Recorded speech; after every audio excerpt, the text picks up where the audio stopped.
Hi, I'm Brian Tracy, and welcome to the Phoenix Seminar on the Psychology of Achievement. Have you ever wondered why some people are more successful than others? Why some people earn more money, are happier, have better jobs, better relationships, better health, and seem to get far more out of life? Well, when I was 15 years old, this question began to preoccupy me. I've spent over 25 years. I've traveled in over 80 countries. I've worked at 30 different jobs, and I've spent, by my own estimate, about 30,000 hours in study to try to find the answer to why some people are more successful than others. And you know something? I have found that this is one of the most studied subjects in the world, that there is more information available on it today than has ever been available before, and that today we can say with complete confidence that success is as predictable as the sun rising in the east and setting in the west. Today you can be more successful faster than you ever dreamed possible if you will do two basic things. Number one, make a decision to exceed all your previous levels of accomplishment. Make a decision to be successful and to achieve your goals, whatever you construe them to be. And number two, learn how. This seminar has been assembled in order to teach you how.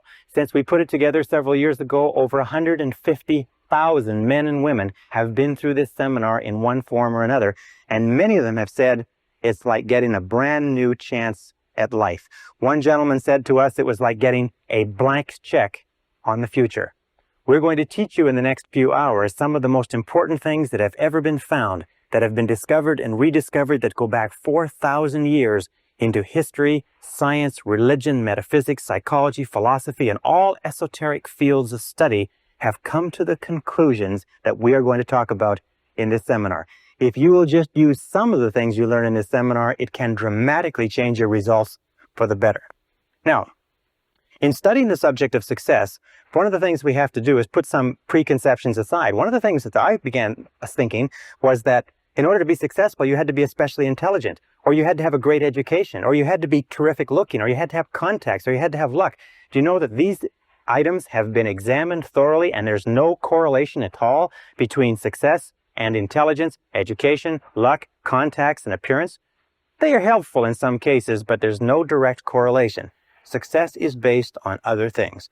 Now, before we go any further, let's talk about what we mean by success. When we look at the difference between animals and human beings, we find that animals have what is called a survival instinct. Animals work to get enough to eat, a place to sleep, to reproduce their species, and then they either hibernate and or die. Human beings have what you might call a success instinct. A success instinct means that human beings are driven internally to succeed, that it is as natural for you to be a success and to want to be a success as it is for you to breathe in and breathe out. That success, the drive to be and have and do and more, to fulfill your potential as a human being, is an absolutely essential part of your being. That we never are satisfied as long as we're alive. We always want to have more. We always want to be more. We always want to do more. The question, of course, is why is it that so few people achieve things in life? Let's talk about what the success instinct embraces. Now, I have looked at this for years and years, and in my estimation, success can be broken down and put under 7 categories. There are 7 ingredients of success, and if you have these 7, everything you could ever want in life can be put under one of these categories. So let's look at what we're talking about. Number 1, starting point of success, top of the hit parade throughout all of human history, is peace of mind. Peace of mind means that you feel content, at peace, relaxed inside. Peace of mind to a great degree means freedom. It means freedom especially from fear. Freedom from fear, freedom from stress, freedom from anxiety, freedom from want, freedom from lack, freedom from negative emotions, freedom from guilt, and so on. But peace of mind is the first and most important ingredient of success. Why? It's because if you get anything else in life and you don't get your peace of mind, you won't even enjoy it. Number 2 ingredient of success, health and energy. Health and energy. Health means that we have the health, we are freed from sickness, freedom from disease, freedom from pain, freedom from ailments, and so on, but also energy. We mean vitality. And today we know, as a result of exhaustive research in medicine and psychology, that there's a very close correlation between peace of mind and health and energy. It's that 80 to 90% of all the ailments that the human body suffers, including most of the reasons why we die before our time, have to do with disrupted peace of mind. Psychosomatic medicine is based on the discovery that psycho, the mind, makes soma, the body, sick. So therefore, as we strive for higher levels of peace of mind, we almost automatically have better levels of health and energy. Now, the third ingredient of success is loving relationships. Loving relationships means that we have the ability, the capacity to enter into long-term loving relationships with other men and women. It means that we have the ability to give of ourselves, to love, and to be loved. And the ability to enter into loving relationships is an essential part of being human. It is the one essential characteristic of our humanhood. And we look at loving relationships, you'll find that almost all of the problems you have in life, about 80%, 85% of our problems in life, as they say, talk back. That 85% of all the success you'll ever enjoy in life is going to be determined by how well you get along with other people. The quality and quantity of our relationships is the true mark of how well you're doing as a human being. And as you know, that problems within your relationships, starting from early childhood all the way up to our adult lives, disrupt our health and energy, disrupt our peace of mind. If our loving relationships are stable, usually our health and energy is stable and we have great peace of mind. Now, how do you measure loving relationships? Well, one of the simplest measures that you can use is simply this. It is to ask yourself how much you laugh with another person. How much do you laugh? Because you'll find that the first thing that enters into a happy relationship is laughter, and the first thing that leaves when the relationship starts to go sour is the laughter. Laughter, because it is a completely spontaneous expression of life, is the true mark of a healthy personality and a healthy relationship, as you know from your own experience. Now, number 4 ingredient of success is financial freedom. Financial freedom means that you have enough money so that you don't worry about money. Now, some people have a tendency to say, well, success is just simply a matter of money and they're not interested in money. But the fact of the matter is that money is important. It takes money to buy clothes and books and to go to school and buy medical attention and to travel and to have all the good things in life. And every one of us, in order to be a success, has to reach the point where we know we have the capacity to earn enough money so that we don't worry about money. We have to reach the point where we can turn our minds to other things, higher things, to our relationships, to our health, to the improvement of our minds, to the expansion of our emotional and our spiritual life. But we all have to have the ability to earn more money. And the great majority of people, unfortunately, don't earn enough by their own estimation. In this course, you're going to learn how you can earn virtually all the money that you want in the course of your lifetime if you're willing to make the efforts and to pay the necessary price. Now, the 5th ingredient of success is worthy goals and ideals. Worthy goals and ideal. Sometimes when we talk about ideals, we mean values. And we know that values really lie at the core of the human being. What your values are determines almost everything that happens to you. Worthy goals and ideals are what give us a sense of meaning and purpose. Dr. Viktor Frankl, the founder of logotherapy, concluded after a lifetime of research that we as human beings need meaning and purpose. We need significance. You need to know that you're doing something that's important. You need to know when you get up in the morning why you're getting up. You need to believe in what you're doing. You need commitment. You need involvement. You need dedication. You need excitement in life. So therefore, worthy goals and ideals are critical. And worthy goals and ideals, of course, that are consistent with your values. What we have found, unfortunately, is probably 80% or more of people have little or no values. They have no sense of direction. They just wander. They do whatever someone else wants them to do. And this is a major problem that contributes to unhappiness. The 6th ingredient of success is self-knowledge, self-understanding. Self-knowledge, self-understanding. What does this mean? Well, it means that you know and understand who you are, why you do the things you do, what makes you tick. It also means that you have self-honesty. It also means that you have the character and the courage to face yourself honestly and squarely. As Shakespeare said, warts and all. You have the honesty to face your strengths and weaknesses. You have the honesty, if you like, and the integrity to look into yourself to fully understand why you do what you do. What makes you tick? And in this seminar, by the way, we're going to give you an enormous amount of information on why you are the way you are and how you can change it in a very positive way if you're not happy with it. Now, the 7th ingredient of success is really a result, and it is a sense of personal fulfillment. It is a sense of personal fulfillment, what Abraham Maslow called self-actualization. Self-actualization is the feeling that you are becoming everything that you're capable of becoming. Self-actualization means that you feel every single day that you're moving toward the fulfillment of your inherent possibilities. And self-actualization comes as a result of having worthy goals and ideals, having loving relationships, having a high degree of self-knowledge and self-understanding, which generates health and energy, peace of mind, loving relationships, and so on. Now, the interesting thing is, the tragedy is the great majority of men and women today achieve so little. On a score of 1 to 10 in terms of human potential, the average person is functioning at far, far below what they're capable of. On a score of 1 to 10, the average person is scoring perhaps 2 or 3 on most of these scales. 84% of people working today are underemployed in that their jobs do not fully tax their abilities and their potential. 80% would rather be doing something else. In a study of married couples, what we found was that 38% of married couples would rather be married to someone else. We've also found that the great majority of people in our society, after a lifetime of well-paid work, retire broke. They retire poor, they retire on pensions. Only 1% become wealthy, only 5% become financially independent, 15% have some savings, and 80% are dependent on others. The average savings, lifetime savings of a retired couple in America or Canada today is less than $60,000. That's after earning between $500,000 and $1 million in an average working lifetime. Well, why is this? The number one reason is that we come into this world without an instruction manual. You can go through your entire education and never be taught anything about success. I personally believe that there should be a course on success in every single grade level, in every single school, in every single college and university. We come into the world like a computer. If you can imagine a computer, imagine that you bought this beautiful, sophisticated computer and you took it home. And you took it out of the box and you set it up, but you had no instruction manual, that you had to figure out how to work out this computer all by yourself. Or imagine a combination lock, being given a beautiful combination lock that is on a box that contains everything that you'd ever want, but you don't know the combination. We come into the world with no instruction manual, and we spend our whole lives trying to figure out how to do things right. Well, the key to success is, first of all, what we call understanding, learning how to do things right. And this course is an instruction manual on success.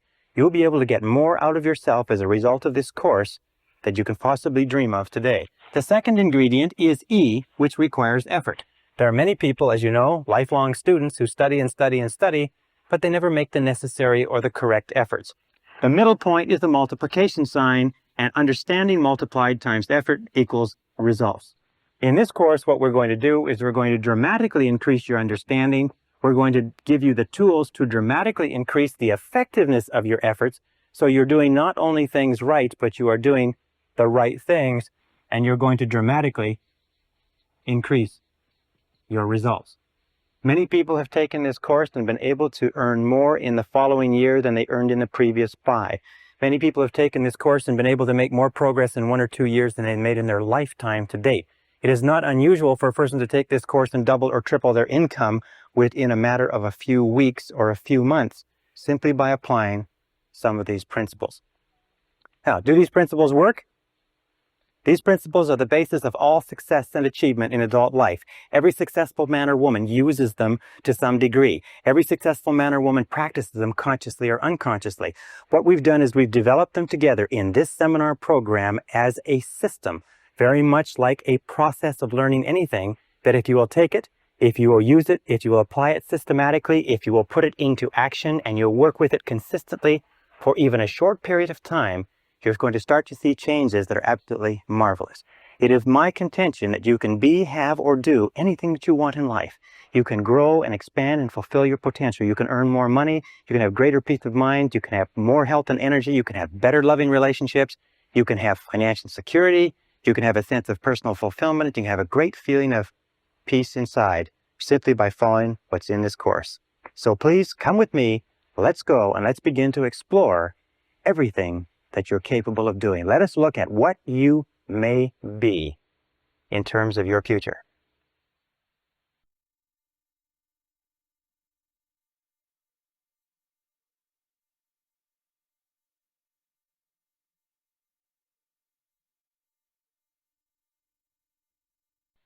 Session 2, 7 Mental Laws. The starting point of self-knowledge is to recognize this wonderful fact is that you are extraordinary. You are unique. The odds against there being someone exactly like you are over 50 billion to 1. That every single part of your body, and anatomists and physiologists and doctors have demonstrated that your blood composition is different from any other person that has ever lived. Your fingerprints are different. Your lip prints are different. Even your ear prints are different. Even your toe prints are different from anybody that has ever lived. You are different from anyone else, and self-knowledge begins with accepting that you are a unique and special individual and that you have the capacity to do something wonderful with your life. Now, that being said, you are also the same as everybody else with respect to certain basic principles.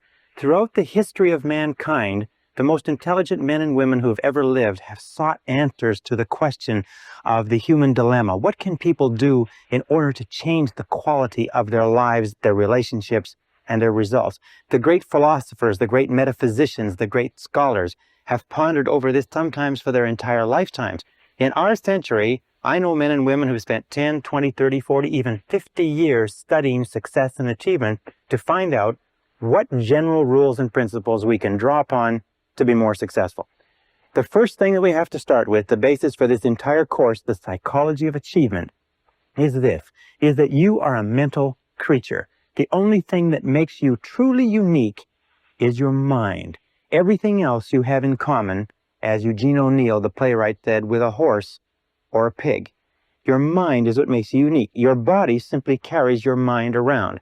And just as electricity works on laws of electricity, and physics works on laws of physics, and nature works on laws of nature, there are certain mental laws that determine everything that happens to you. And these mental laws are as inexorable as the laws of gravity. They work 100% of the time. And every single success you have in life comes from living your life in harmony with basic mental laws. And every problem or difficulty you ever have in life comes from living your life out of harmony with those basic laws.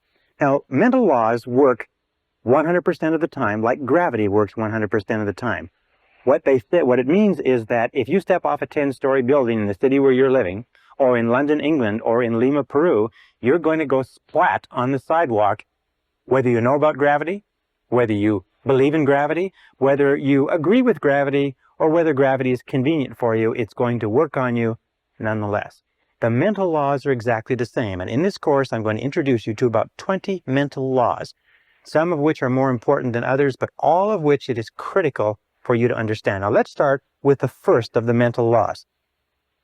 The first mental law, and by the way, these laws have been written about and studied for century after century, and many of them have been tested in our leading universities, research institutes, and think tanks in the last few years and found to be as true as they'd ever been imagined to be. The first law is what we call the law of control. Now, the law of control is very simple. It's the basic law, and we'll come back to it over and over again. It says simply this. It says that you feel good about yourself, you feel positive about yourself, to the degree to which you feel you are in control of your own life. Or you feel negative about yourself to the degree to which you feel you are not in control of your own life. All you have to do is look at your life today and ask yourself, what parts of your life do you feel the best at? What parts of the life do you feel most in control? You'll find those are the places where you are the happiest. And since the supreme human good is to achieve a state of happiness, which is expressed in peace of mind and health and loving relationships, control is absolutely essential. Psychologists today call this the difference between an internal locus of control, which is feeling that you're in charge of your own life, versus an external locus of control, which means the feeling that something outside of you, your bills, your relationships, your job, your health, are somehow controlling you. As a matter of fact, locus of control research, and there are many tests that you can take to determine where you are on this chart in terms of locus of control and what areas of your life you feel more in control and less in control. People with a very high internal locus of control are high achievers, they are more successful, they're more self-determined, they're happier. And many of the things we're trying to do in this course is to give you a far greater sense of control, of being in charge of every aspect of your life. Now, control begins with, first of all, your thoughts. Interestingly enough, your thoughts, what you think about things and how you think, determines your values. It determines what is going on inside you. Once they are stored away, your thoughts determine your feelings. It's how you think about something that determines your feelings, whether you are happy or unhappy, whether you are scared or confident, your feelings then determine your actions. So we start off with the law of control, saying that the key to success is to feel that you are the master of your own destiny, that you're behind the steering wheel of your own life. You're in charge of your life by taking full and complete control over your thoughts. Your thoughts will control your feelings will control your actions, and your actions, remember, it's always your actions, will determine your success or your lack thereof.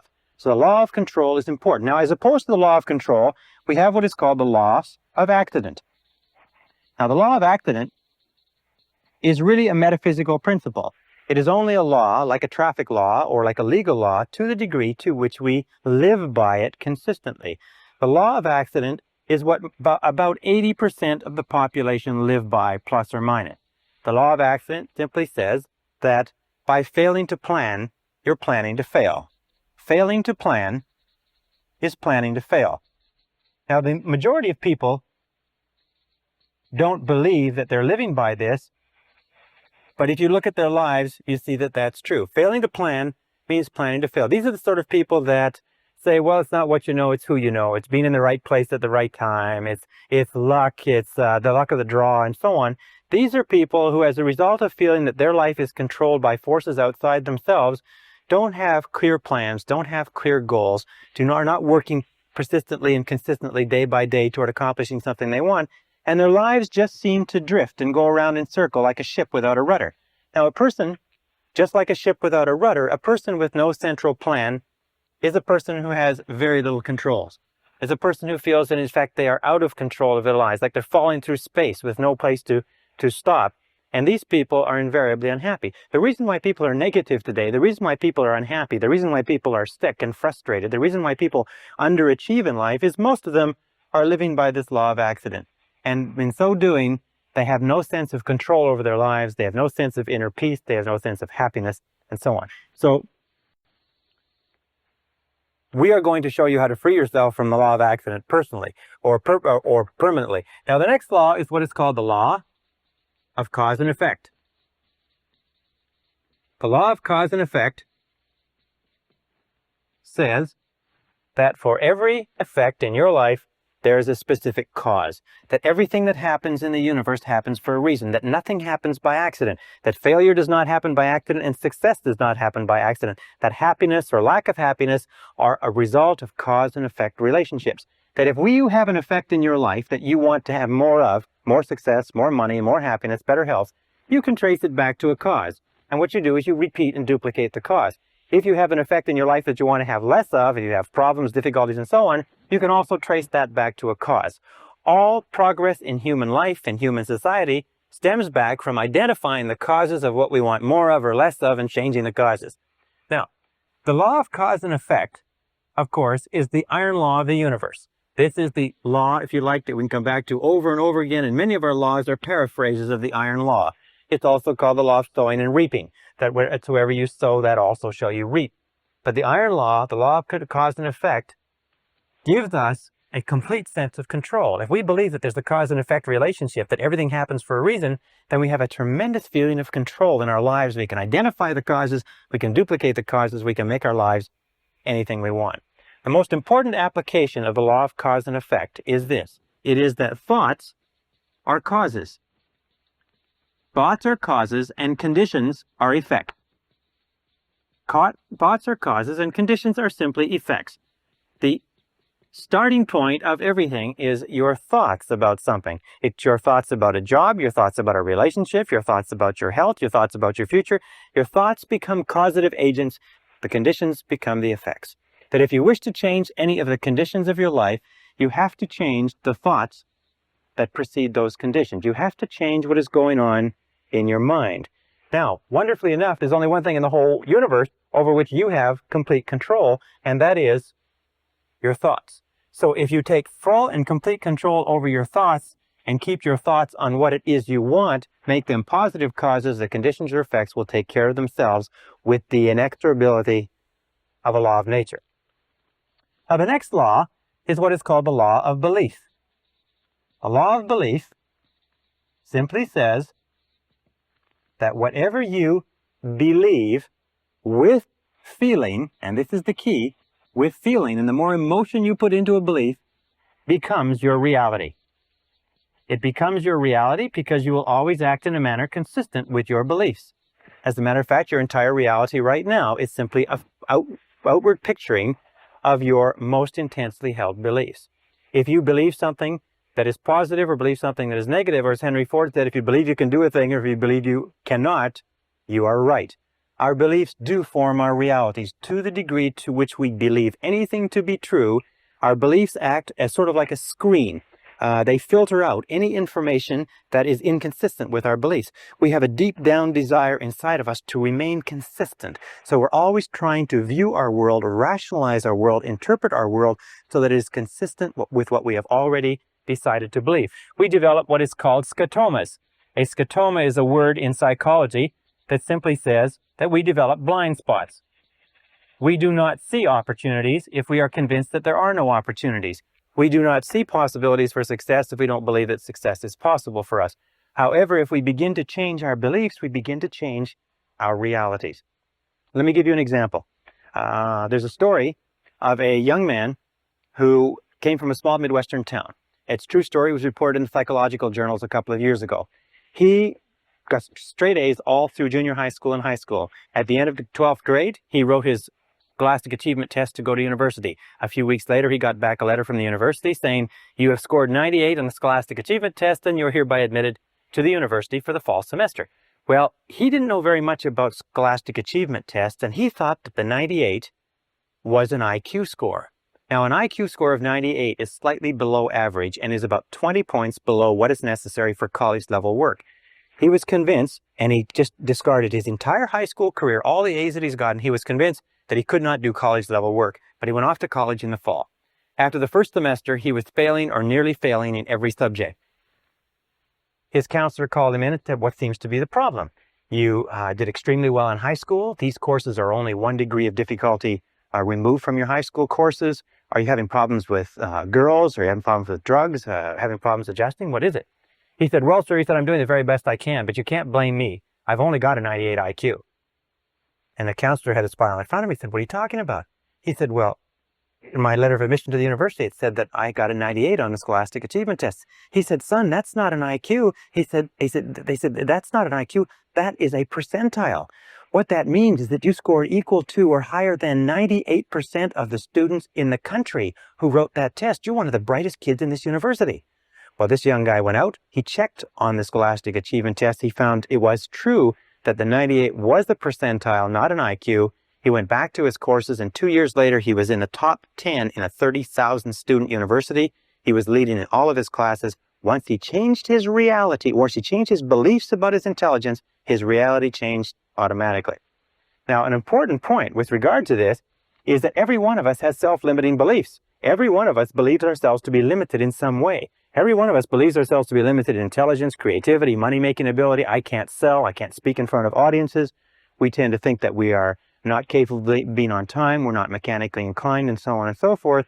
But exhaustive research demonstrates that talents are pretty evenly spread throughout the population. That most of the limitations we have do not exist in reality. They exist only in your own mind. And one of the starting points of great achievement is to start questioning those self-limiting beliefs and throw them off and act as if they did not exist. And when you act as if they didn't exist, lo and behold, they simply disappear. Okay, the next law is what is called the law of expectations. Now, the law of expectations is a law that has been talked about throughout all of human history. Just like in the law of belief, William James of Harvard said, "Belief creates the actual fact. As a man thinketh in his heart, or as he believeth, so is he." The law of expectations over and over says what you expect, you get. You get not what you want, but what you expect. That your expectations, especially your expectations about outcomes, how you think things are going to turn out, become your own self-fulfilling prophecies. And Dr. Robert Rosenthal of Harvard University has done something like 300 experiments on expectations theory, on what is called experimenter theory, and he finds that your expectations have an effect on other people and events and circumstances, even if your expectations are based on totally false information. Whatever you expect with confidence, In other words, if you confidently expect good things to happen, surprise, surprise, good things happen to you. If you confidently expect negative things to happen, then negative things are going to happen to you. That most successful people have developed an attitude of confidently expecting good things to happen. It's called the attitude of positive self-expectancy. It is the attitude of the winner. The winner looks for good things to happen. The winner expects to win in advance, and lo and behold, whatever you expect with confidence tends to come true, even if the information upon which your expectations is based is totally false. Now, let me give you an example of expectations. Some years ago, Dr. Rosenthal, after conducting a variety of different experiments, came to the conclusion that the expectations that teachers had of students was having a tremendous effect on their ability to learn and their grade level averages. So he put together a series of experiments, and then one major experiment, which was tremendous.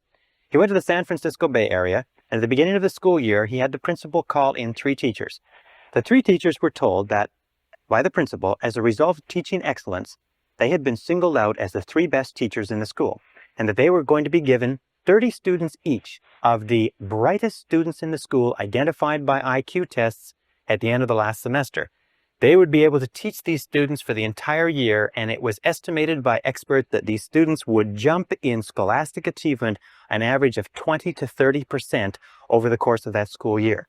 Now, the teachers were told that one of the conditions was that they mustn't tell the they mustn't tell the students, and they mustn't tell their parents.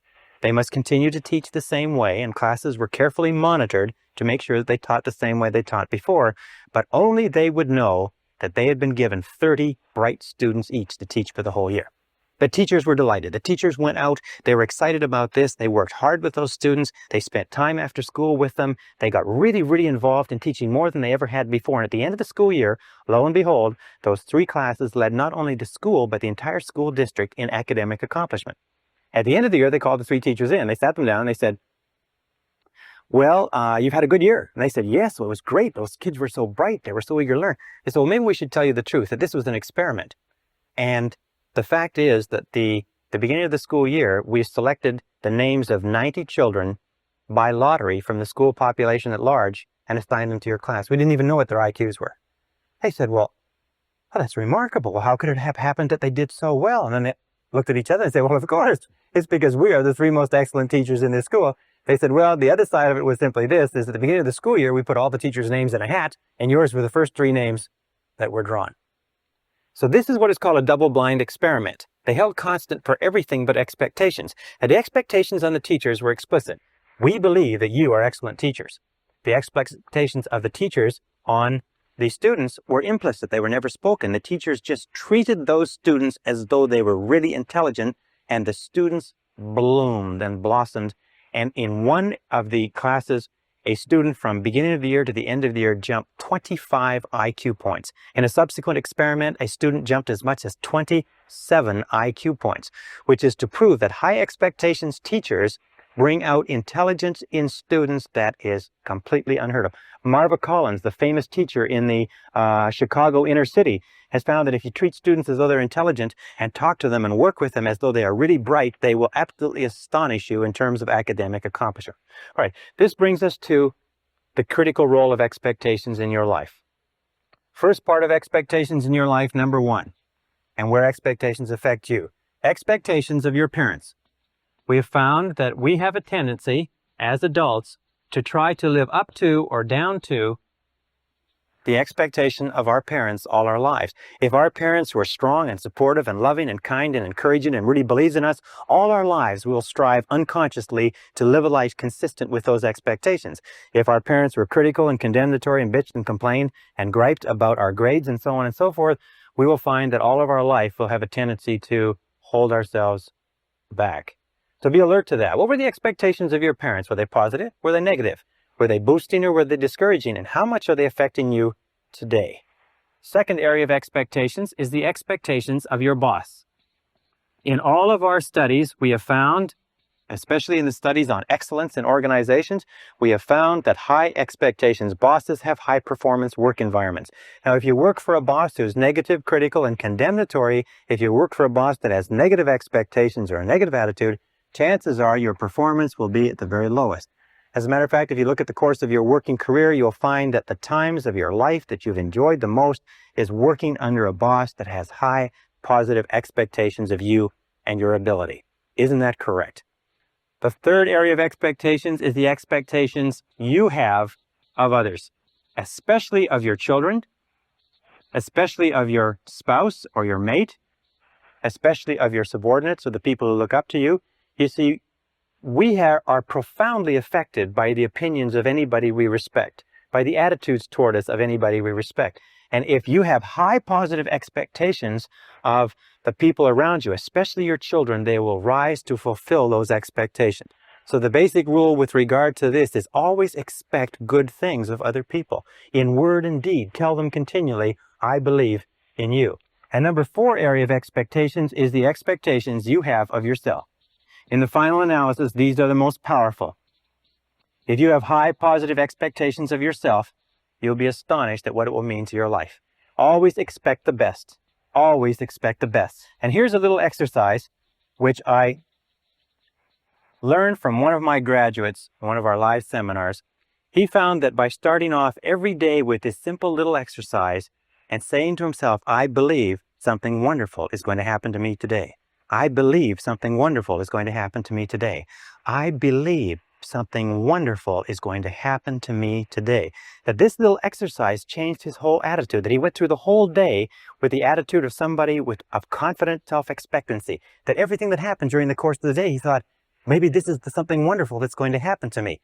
And you know that if you will do this, if you will say before you go to sleep, I believe something wonderful is going to happen to me tomorrow.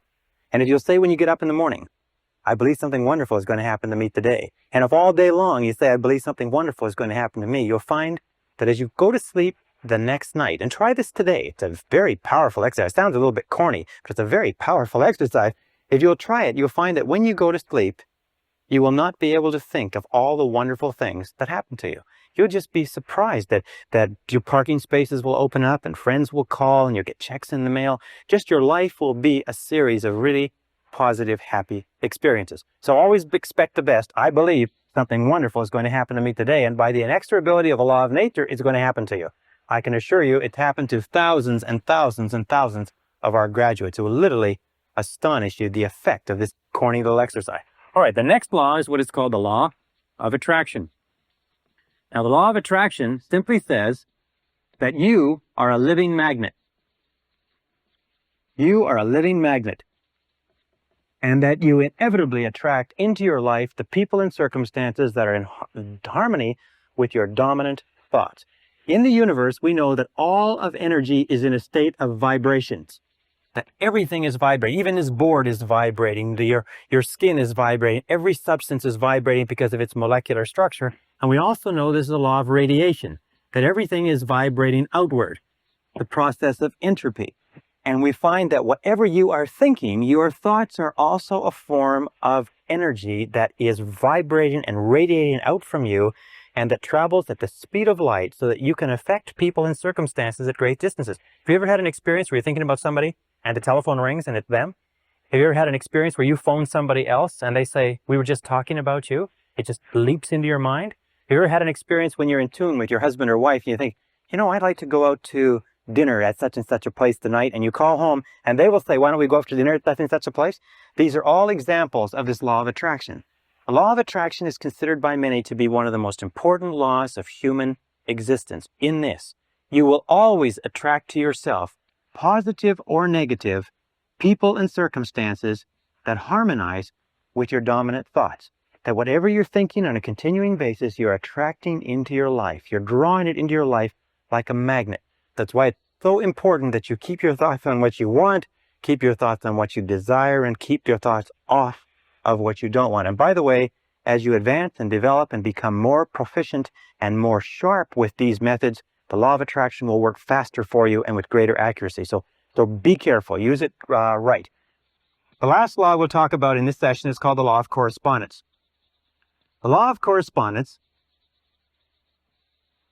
is a law that says, and it's quoted by Jesus, as within, so without.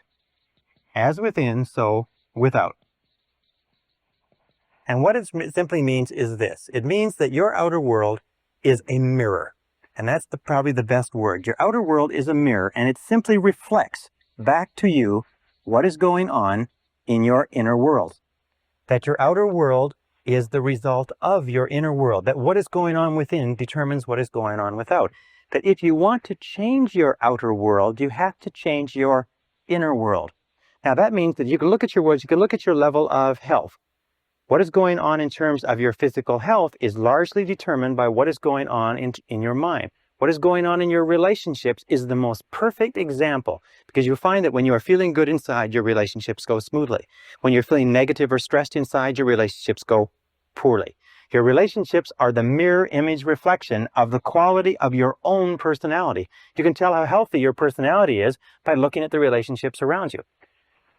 Your wealth is a very important thing. The level of financial wealth, the level of comfort that you have is a direct relationship of what you have put into your mind in terms of thought and preparation for achieving wealth and affluence. If you wish to be more successful on the outside, you have to be more successful on the inside. And the more you go to work on the inside, which is the only part of your whole life that you can control, the more you go to work on the inside, the more rapidly your external world changes. The big mistake in life, and the reason why most people are unhappy, is why? It's because most people try to change the external world, which they cannot control, and they leave the internal world messy. It'd be the same as trying to make an automobile run better by washing the outside of it, polishing the outside of it, and changing the tires. No, you've got to go to work on the inside workings. As you change your mind, as you change what is going on inside, you change what is going on outside. Now, many years ago, Earl Nightingale, the great success philosopher, woke up in the middle of the night with a quotation which changed his life and changed the lives of millions of others, which sort of tacks on to all of these laws that we're talking about. And it was simply this, is you become what you think about. You become what you think about. And since the only thing that you can control is your thinking, if you change what you are thinking about, you will begin to change your reality. If you change what you expect, you change what you believe, you change your dominant thoughts, you change your inner workings, you begin to attract into your life people, circumstances, events, opportunities, and everything consistent with your new thoughts. The reason people are unsuccessful is they think thoughts of unsuccess or failure. Another line, which is very, very important, says that all causation is mental. We live in a mental universe. All causation is mental. If you wish to change your universe, you have to change your mentality. And this brings us to the most important line of all, which is simply this. Now, let me write it over here. If you change your thinking,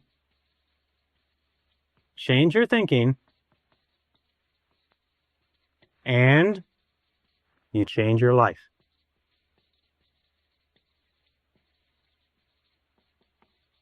Change your thinking, and you change your life.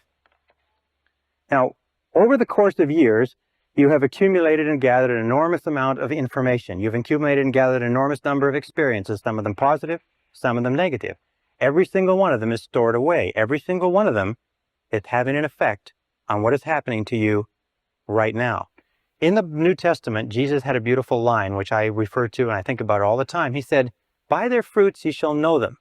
And what it simply meant was that you can tell what is going on inside the person, what the fundamental character and thought life of a person is, by looking at the fruits of their external life, by looking at their health, looking at their relationships, looking at their levels of success.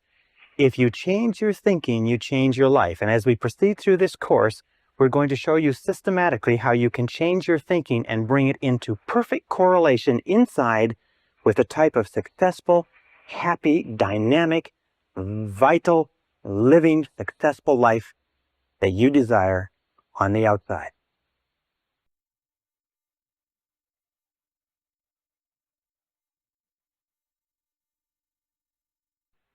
Session 3, Unlocking Your Potential.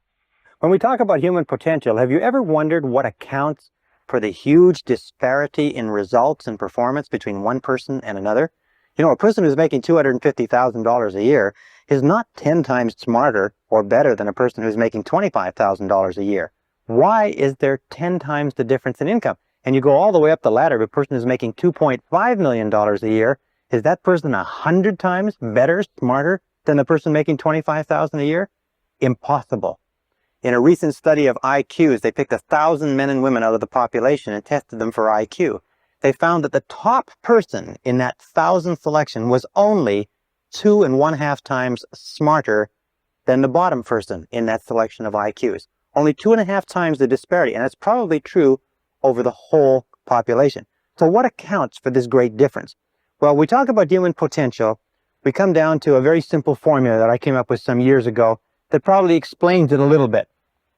The formula starts off with what we call IA, which is inborn attributes. That's the qualities, the intelligence, the ability, the temperament, the things that you're born with that you can't really change very much.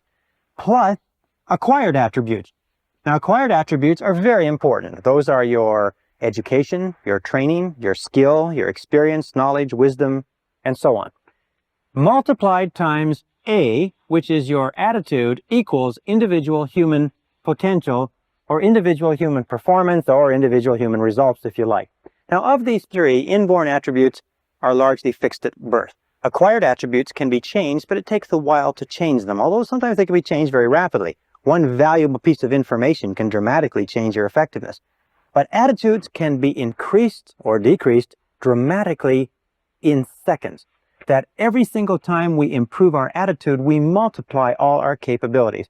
So that attitude has been rightly called the most important language in the human, or the most important word in the human language. Everything that we do in life, according to a Harvard study amongst executive recruiters, will be 85% attitudinal. 85% of your success will be determined by your attitude. That means determined by how positive or how much of a positive mental attitude you have. People with positive mental attitudes tend to advance more rapidly, move to the top of valuable organizations, earn more money, get more life satisfaction, and so on. Now, a positive mental attitude doesn't mean that you dance around in the street and throw flowers. It just means that you take a generally constructive attitude or approach towards your work, your life, your problems, your relationships, and so on. That according to the Cox Report on American Business, according to Success Magazine, 85% or more of everything that you accomplish will be attitudinal. So our question is, where do attitudes come from? And we found that attitudes come from expectations. Very, very simple. We talked about that before. And a very powerful way to instantaneously improve your attitude is to say to yourself, I believe something wonderful is going to happen to me today. As we said before, our expectations about outcomes determines our attitude. In other words, if you expect things to turn out well, you're going to have a positive attitude. If you expect things to turn out negatively, you're going to have a negative attitude. And the wonderful thing is you can manufacture your own expectations. I mean, you can expect whatever you want. You can expect good things, you can expect negative things, and chances are you won't be disappointed. Where do our expectations come from? Our expectations come from our beliefs, if you like, and our values. These are the core or the central motivating factors in our personality, our beliefs and values. And this brings us to an understanding of human potential. It means that basically our attitude is the outward expression of what is going on internally, consistent with the mental laws that we talked about. And with regard to beliefs, each of us has a bundle of beliefs way down deep inside, which psychologists call the self-concept. Now, the self-concept, or the discovery of it, has been considered by many to be the most important single breakthrough in understanding human performance in the 20th century, and I personally agree. The self-concept is like, if you wanted to use a military analogy, is the command center. Or if you wanted to use a technological analogy, it is the central program of your basic computer. It is the bundle of beliefs, values, attitudes, feelings, ideas, and so on, which are stored away down inside, which are a result of virtually every experience you've ever had in your life. And some researchers say that the self-concept begins to form even before birth. But this self-concept, once it is in place, precedes, predicts, and determines your levels of effectiveness and performance in every area of your life. Your self-concept becomes the command center or the master program. The self-concept, or this bundle of beliefs, then determines what you will say, what you will do, how you will act, how you feel and react, and so on. What does it mean? It means that all improvements in your external life, all changes in your reality begin with a change in the self-concept. Let me give you an understanding of how it means. Here's a very simple graph.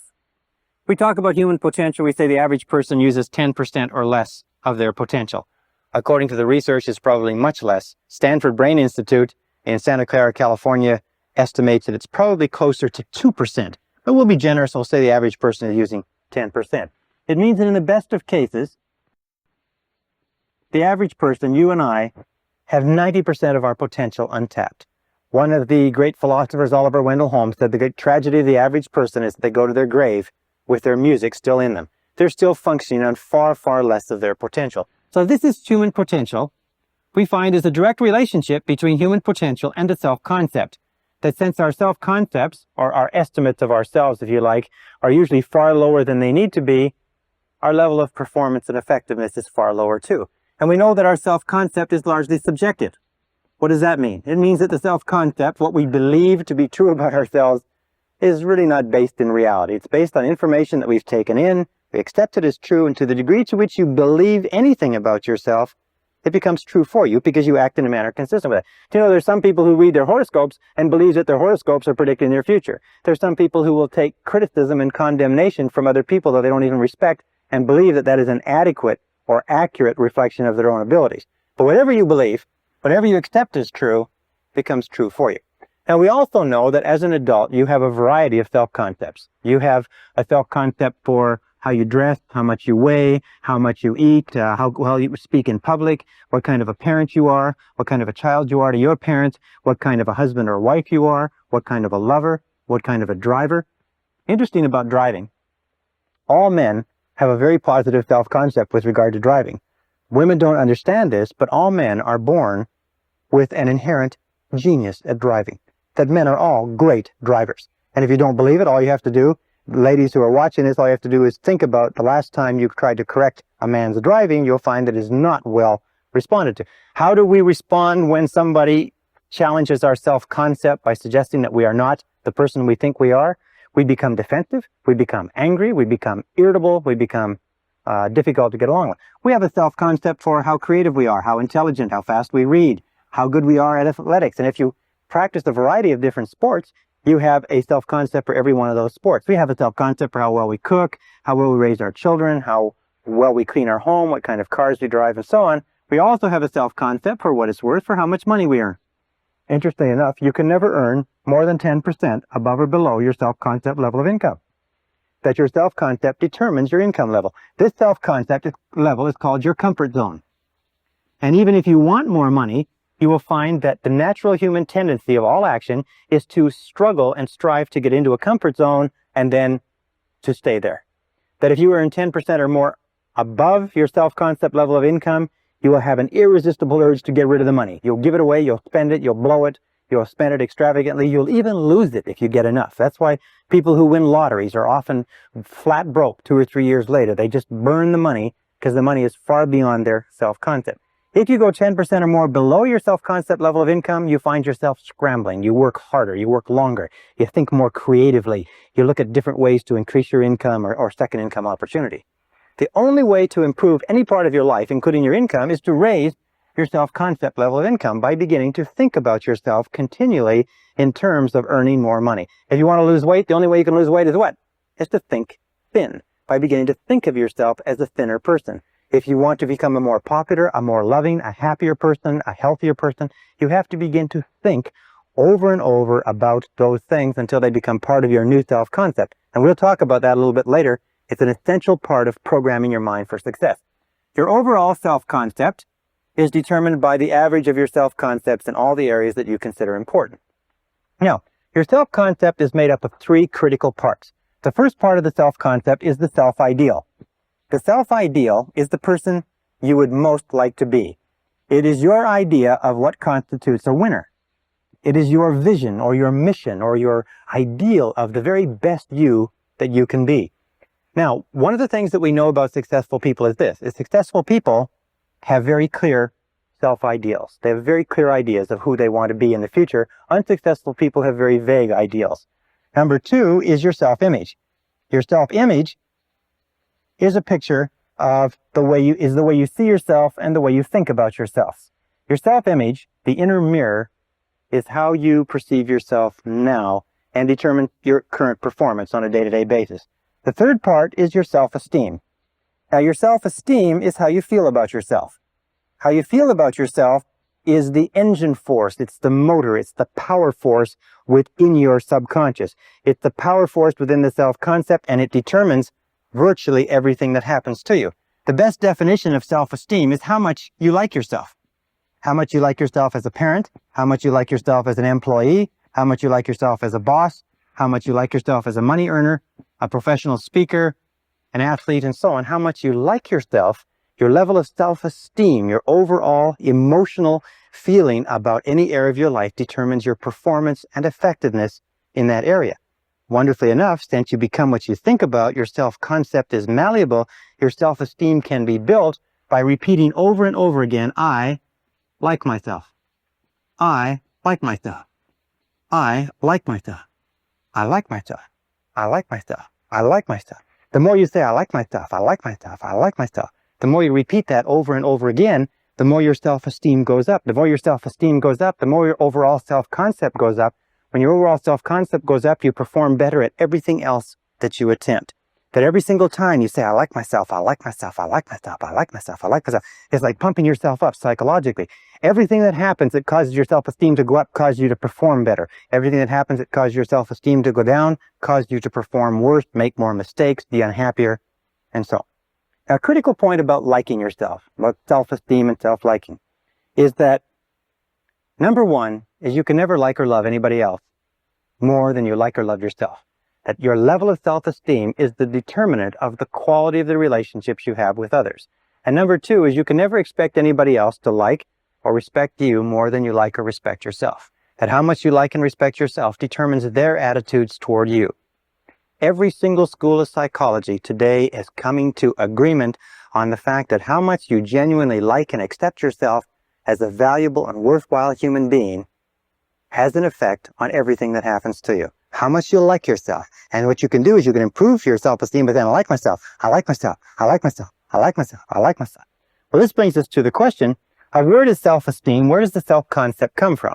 And we found that self-concept, if anything, self-concept is malleable in that you are not born with a self-concept. Is that you're not born with any idea of yourself. You're not born with self-image or self-esteem, that you're born in a way as pure potential.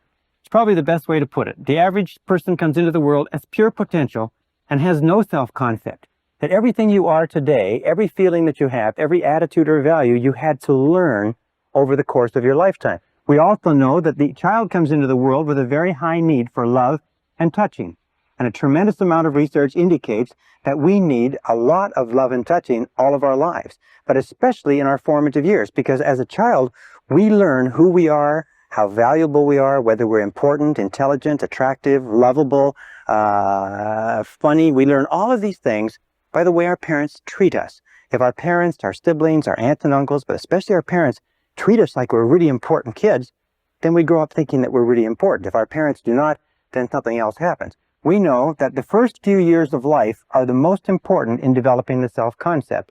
That the child starts off at 0 when the child is born with no idea of who she is or who he is or how valuable they are. And in the first, second, third, fourth, and fifth years of life, and the psychologists used to think it was 5 years, but now they're saying it's 3 years. In these first 3 years of life, children learn who they are. They say if you give enough high quality and quantity of love to a child in the first 3 to 5 years, you set them up for life. You set them up on a solid foundation of self-esteem, self-confidence, self-worth, self-value. As a matter of fact, there's a direct relationship between the quality and quantity of love and the development of healthy personality. That the more love, unconditional love that a child receives in those formative years, the stronger is the foundation of the personality. To reverse the equation, that virtually all problems in psychosis, neurosis, personality disturbances, and behavior problems arise from problems way down in the self-concept. And we can go back as adults. Here's our adult personality. We can go back as adults. We can correct the flaws in our foundation, the cracks, if you like, by repeating over and over again, I like myself, I like myself, I like myself, and driving down that healing concrete deep into the foundation of our personality. Remember, children need love like roses need rain. Children that are deprived of love often die of love starvation. It's a disease called marasmus. Now, what else do we know about children? We know that children come into the world with 2 remarkable attributes. The first is that they're fearless. Children are born with no fears. They're not afraid of anything except falling and loud noises. And this is expressed in the attitude, I can. Children come into the world believing they can do anything. And anybody who's ever raised a child to the age of 3 or 4 or 5 knows you have to spend those first few years stopping them from killing themselves because they're little kamikaze pilots, because they're not afraid of anything. The second attribute is they come into the world completely spontaneous. They say what they want, they do what they want, they are completely uninhibited. They just are completely unafraid, they do anything that they want, and this is expressed in the attitude, I don't have to. I don't have to. If you ever try to control a child, you'll find that the attitude of a young child, the first thing they say is when you start giving them orders, the first thing they learn is no. They say, no, I don't have to. Well, of course, we eventually change their minds on that one way or another. But these are the two attributes that each of us come into the world with. You come into the world unafraid and uninhibited. What does that mean? It means that our natural birthright is to be unafraid and uninhibited. And that only when we can create the same situation in adult life where we are unafraid and uninhibited do we feel truly great about ourselves. The very best organizations, the very best companies are those that create an environment where people who feel unafraid and unreserved to be themselves and to do the very best they can. Well, as we grow up, we know that children learn two ways. The first way they learn is by imitation. They imitate one or both parents, especially the dominant parent. And sometimes the dominant parent will change as the child is growing up. Sometimes children will imitate the father, sometimes the mother, but they learn by imitation. Many of the characteristics and habits that we have as adults, we learn from our parents. Have you ever had the opportunity or the occasion to scream at one of your children or shout at one of them and find yourself saying the same things your mother or father said to you when you were a child? Well, we imitate. Sometimes we imitate their walk. Sometimes we imitate their talk. Sometimes we imitate their values, their beliefs, and so on, even if those values and beliefs are of no value. Why? It's because our parents are like God to us when we're children. The second way that we learn is by moving from discomfort, from what doesn't feel good, toward comfort. Now, Freud called this the pleasure principle, is that we move toward what makes us feel comfortable, what gives us pleasure, what makes us feel good about ourselves. We move from discomfort toward comfort. That's how we learn to become toilet trained. We say it's no longer fun to walk around with pee and poop in our diapers. So we watch what our parents do. We watch what our older siblings do. And we see, those people aren't doing this. And that's how we learn to walk. That's how we learn everything. So we move from discomfort toward comfort. Throughout our lives, by the way, that's how we learn. We imitate by reading what other people have done, by studying books, at our work. We imitate when we go to school. And we do what gives us a positive payoff, what gives us positive reinforcement, what gives us pleasure. And we do less of those things that give us discomfort or pain. Now, very early in life, as a mistake or as the result of mistakes that parents make in upbringing, children begin to learn this negative habit patterns. And negative habit patterns have their root primarily in destructive criticism. Destructive criticism begins very early in life, sometimes in the first few months. And destructive criticism is used by parents to direct and control their children. Unfortunately, it has a very, very dangerous and damaging effect on children in that destructive criticism begins to undermine the integrity of the child's personality. And more of us, including myself and including most of you, have been undermined and hurt by destructive criticism probably more than all the wars in history. Now, as a result of destructive criticism, we begin to develop negative habit patterns. Negative habit patterns are conditioned responses to stimuli. Negative habit patterns develop very early in life. They're developed as a result of a repetition of fear and pain over and over again. They're developed as the result of destructive criticism, physical punishment, and so on. And very early in life, we begin to develop two major manifestations which follow us throughout our lives and more than anything else inhibit our potential as adults. The first is what is called the inhibitive negative habit pattern. The inhibitive negative habit pattern is learned when the child is told over and over again, don't, get away from there, stop, leave that alone. And the child is punished. Whenever the child tries something new or gets into something or smells something or pours something over or breaks something accidentally, the parent blows up and gets angry and upset. You see, the child is driven by an insatiable curiosity to explore his or her world. And what happens is when they do explore it and they get into something, they tip something over, if the parent overreacts and spanks the child soon begins to think that every time I try something new, every time I try something different, every time I go beyond my boundaries, every time I move out of my comfort zone, every time I don't play it safe, I get spanked, I get punished, I get hurt, I get sent to my bedroom, and I feel terrible. And pretty soon the child develops the feeling of, I can't. Every time I try something different, I get punished. I can't.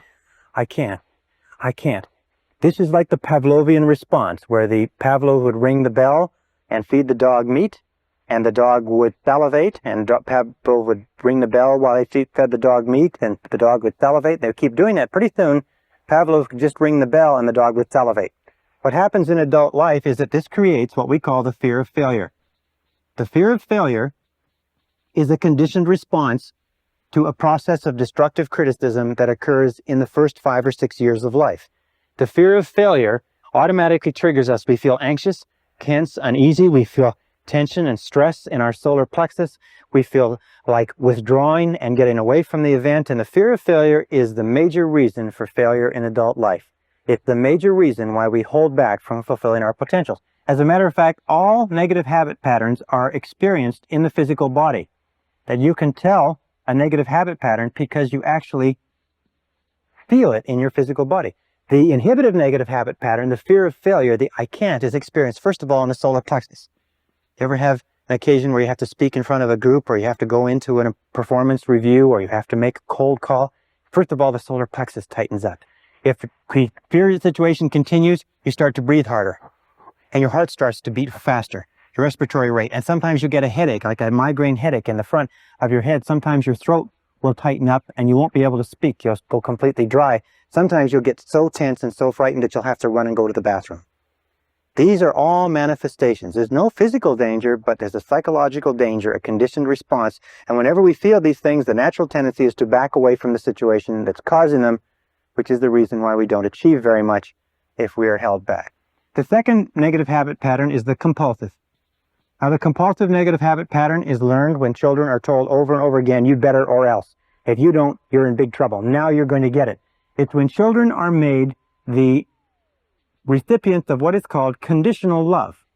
Parents don't mean to do this, but what they do is they suggest to the child that you are not loved, therefore you're not safe, unless and until you do what we want. The child grows up feeling that I have to do what mommy wants. I have to please mommy. I have to please daddy. I have to please other people. I have to please my siblings. Eventually, I have to please my peers. I have to please my teachers. I have to please everybody. They grow up with this, I have to. I can't do what I want to do. I have to do what pleases other people. This compulsive negative habit pattern very early in life translates into the fear of rejection. The fear of rejection is experienced by men as adults as type A behavior. We'll talk about type A behavior later on in the course. Type A behavior is a compulsive, an obsessive compulsive need to somehow please somebody with no standards of performance so that you can never accomplish it. The fear of rejection drives us. It makes us very, very sensitive to the opinions of other people. We do things that other people want. We don't do things that we want. We're always trying to please others. We have a preoccupation or a concern with the opinions and feelings and attitudes of others to the point where we deny our own need. Now, the fear of rejection is felt down the back half of the body. To divide the body in half, it's felt right down the back half of the body. The first place you start to feel the fear of rejection is usually in the shoulders and in the neck. You start to feel stiff and sore and tense. Sometimes when you have a lot to do, you'll feel tremendous stress in the lower back. The muscles will start to pull in the lower back. Sometimes it'll manifest itself in phlebitis and varicose veins. Very often it can give you very bad headaches in the back of the head because the carotid arteries, which carry blood up into the head, the muscles around them constrict and the amount of blood flow to the head slows down and you feel the pounding headache in the back of your head. These two fears, the compulsive, or these two negative habit patterns, the compulsive and the inhibitive, which are the result of destructive criticism, a great destroyer of personalities, plague us all our lives. Now, the wonderful thing about these is because they are learned habits, we can unlearn them. We can overcome the fear of failure that holds us back. We can overcome the fear of rejection that caused us to do things that please other people rather than pleasing ourselves by working on our own self-esteem. Because there is an inverse relationship between self-esteem and the basic negative habit patterns, is the more you like yourself, the less you fear failure. The more you like yourself, the less you fear rejection. The more you like yourself, the less you fear anything.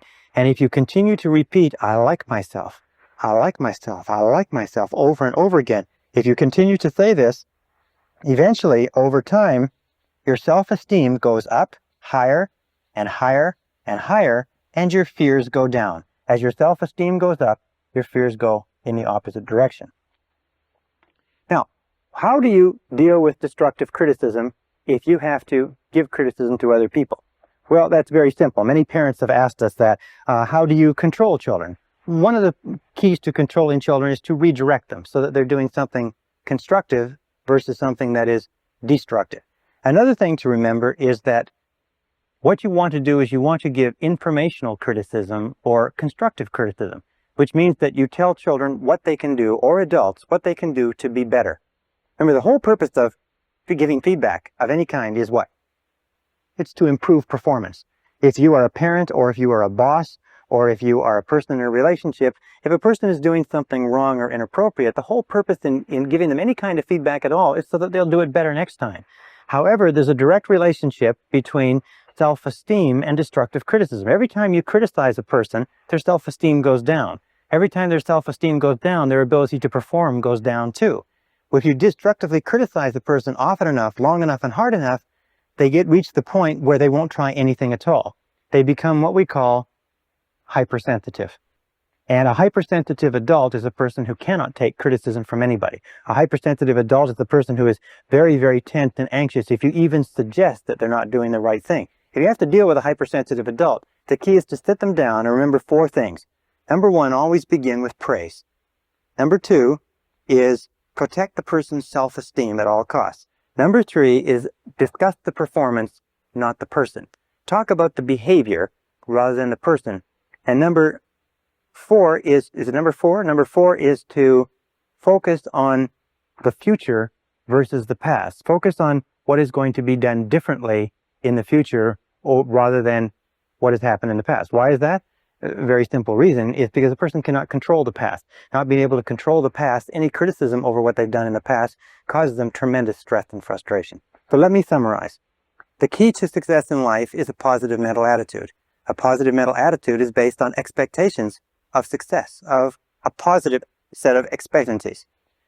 A positive set of expectancies is based on beliefs in your self-concept. The core of your self-concept, which determines your effectiveness in life, is your self-esteem, and your self-esteem is measured by how much you like yourself. The 2 things that hold us back more than anything else are the fears of failure and the fears of rejection. So one of the core secrets of success is this. It's become a perpetual self-esteem generating organism. Continually be doing things for yourself, to yourself, in your life that cause you to like yourself, to love yourself, to accept yourself, to respect yourself, that cause you to feel terrific about yourself. If you're a boss or a parent, remember that the key to peak performance in your home and in your workplace is to make people feel terrific about themselves. And the more terrific you feel about yourself, the more you like yourself, the more likely it is that you'll make the people around you like, love, accept, and respect themselves, and you'll create a peak performance environment. It is the starting point to great success and achievement in life. So say over and over to yourself, I like myself. I like myself. I like myself. I like myself. Session 4, Your Subconscious Powerhouse. In order to unlock your full potential, it's absolutely essential that you understand the relationship between the conscious and the subconscious mind. There are thousands of books have been written on this subject. There's tremendous complexities. There's references to the conscious and the subconscious, especially the subconscious, throughout all of human history. The subconscious is often called the powerhouse of your being. And we're going to talk about how you affect the subconscious more as we go through this program. But let's start off talking about the relationship between the 2 minds and what you can do to begin controlling and changing the programming within the subconscious. The conscious and the subconscious minds are very beautifully designed by a master designer, if you know what I mean, in that they have very separate functions and they work perfectly in tandem with each other. Probably a good way to illustrate it is to say this is the conscious mind and this is the subconscious mind. Actually, the conscious mind does about 10% of your thinking. It's responsible for about 10% of your conscious awareness, and the subconscious mind is at least 90% or more. When we talk about human potential and unlocking human potential, we mean unlocking the vast capacity or power of the subconscious. So what does the conscious mind do? Well, the conscious mind has certain specific functions. First of all, the conscious mind is objective. The conscious mind can look at the world clearly, if you like, with clarity, and think about it analytically, objective by meaning without emotion. Second of all, the objective mind, or the conscious mind, is rational. And it is also discriminating. These are three of the qualities. In other words, it can discern the differences between truth and falsehood. It can analyze. It is sort of like the mathematical or unemotional part of the brain. The conscious mind has four major functions. The first function is that the conscious mind identifies incoming data. Now, incoming data can come from a variety of different sources. It can be thoughts that you have, or it can be things that are happening to you in the external world. So let us say you're walking across the street. This is your mind. You're walking across the street and you hear the roar of an automobile engine. Your eyes immediately turn to the right to see what the sound is and to identify what is that sound. When you see the automobile, you identify, you attach the sound to the car. The second thing that the conscious mind does is it compares that moving automobile to all other moving automobiles of your experience. Now, if you live in a big city like New York, when you see a car and you compare that moving automobile with other cars, you've seen 100,000, maybe 1 million cars moving, and your reflexes are very, very sharp. If you live in a country that doesn't have very many automobiles, chances are when you see a moving vehicle, your reflexes will be very, very slow. The comparison is done by, if you like, making a quick inspection into the subconscious and checking every single previous experience that you've had with moving cars. As that is done, as the comparison is done, you instantaneously get a response back. As a matter of fact, it is said that the subconscious functions at about 30,000 times the speed of the conscious mind, in that you can just have one glance, hear one noise, or think one thought in the conscious mind, and you can instantly trigger a reaction that might take an enormous amount, hours and hours of evaluation if you were to do it consciously. The third function of the conscious mind is that it analyzes. Once it has a response back in its comparison, it analyzes the situation. You're walking across the street, you hear the sound of the automobile engine, you turn eyes right, you see the car moving down at you. Your comparison tells you that that car is moving at a speed of 50 miles an hour and it will be where you are in 1 second unless you move. So you now analyze and you say, what do I do? Should I move or not? And if the answer is yes, what you do is you move. And that takes us to the fourth function of the conscious mind, which is to decide. The conscious mind decides what to do after the analysis. It says yes or no. The conscious mind functions like a binary computer. It is always saying yes or no to incoming information, and the conscious mind can only hold one thought at a time. Now, this is really amazing, as you're going to see. It's really a brilliant structure. So you're walking across the street, you hear the sound, you look to the right, you see the car moving. The comparison says that that car is moving on you. The analysis of the moving car says you've got to get out of the way. So you say, do I move? Yes or no? Answer yes. Do I move forward? Yes or no? Answer no. Do I move backward? Yes or no? And as soon as you say, yes, I move backward, and you convey this word yes to the subconscious mind instantly triggers all the muscles, all the nerves, all the sinews, all the tissues to move yourself back out of the way. You don't have to sit there and think, well, should I move my right foot first? Should I move my left foot first? All you do is send a signal to the conscious mind backed by a charge, if you like, or a detonation of emotion. And the stronger the emotion, the more instantaneously the subconscious responds to your command. The subconscious is activated by emotion. Emotion of fear, emotion of desire, the survival instinct, the love instinct, but it is always an emotion that triggers the subconscious. Okay, what are some of the features of the subconscious mind? The subconscious mind is like a massive data bank. As a massive data bank, the role of the subconscious is to store and retrieve data. In other words, the subconscious mind is the subjective mind, in that it simply is the mind that obeys. Just as the conscious mind commands, the subconscious mind obeys. The subconscious mind has no thought of its own. By the way, The conscious mind has no memory. The subconscious mind is the seat of all memory. The conscious mind, remember, can only hold one thought at a time, whereas you can remember millions of facts. The relationship between the conscious and the subconscious is the conscious is like a gardener, and the subconscious is like a garden. Whatever seeds you plant in your subconscious mind, the subconscious mind goes to work to grow. In the subconscious mind, you have a whole series of different programs, the self-concept, which contains all the information on all the subjects that are important to you and all of your previous experiences and responses to those situations, so that if you have a new situation similar to it, one of the roles of the subconscious is to keep your behaviors consistent with your previous behaviors. So that if you've always been fearful in a situation, you see the situation, you'll instantaneously be fearful without thought. If you're in a situation that you don't know anything about, the natural tendency is for you to be neither fearful nor unfearful, because you don't know enough until you build up an experience bank. And this brings us to three critical laws. Three of the most important mental laws that we talked about. Remember, we talked about how your whole life is determined by mental laws. The first of these three mental laws is the law of subconscious activity. The law of subconscious activity says that whatever you plant into your subconscious mind, it immediately goes to work to bring into your reality. And your subconscious mind makes all your words and actions, it makes all your words and actions fit a pattern consistent with your self-concept. In other words, it keeps all your words and actions in a pattern, fit a pattern consistent with your self-concept, or consistent with all previous information that you have put in. Also, it keeps your words and actions consistent with your dominant goals, which eventually, if you like, become parts of your self-concept. So that means that your body language, your attitude, your level of energy, your level of self-confidence, the way you get along with other people, your social skills, everything is consistent with your self-concept.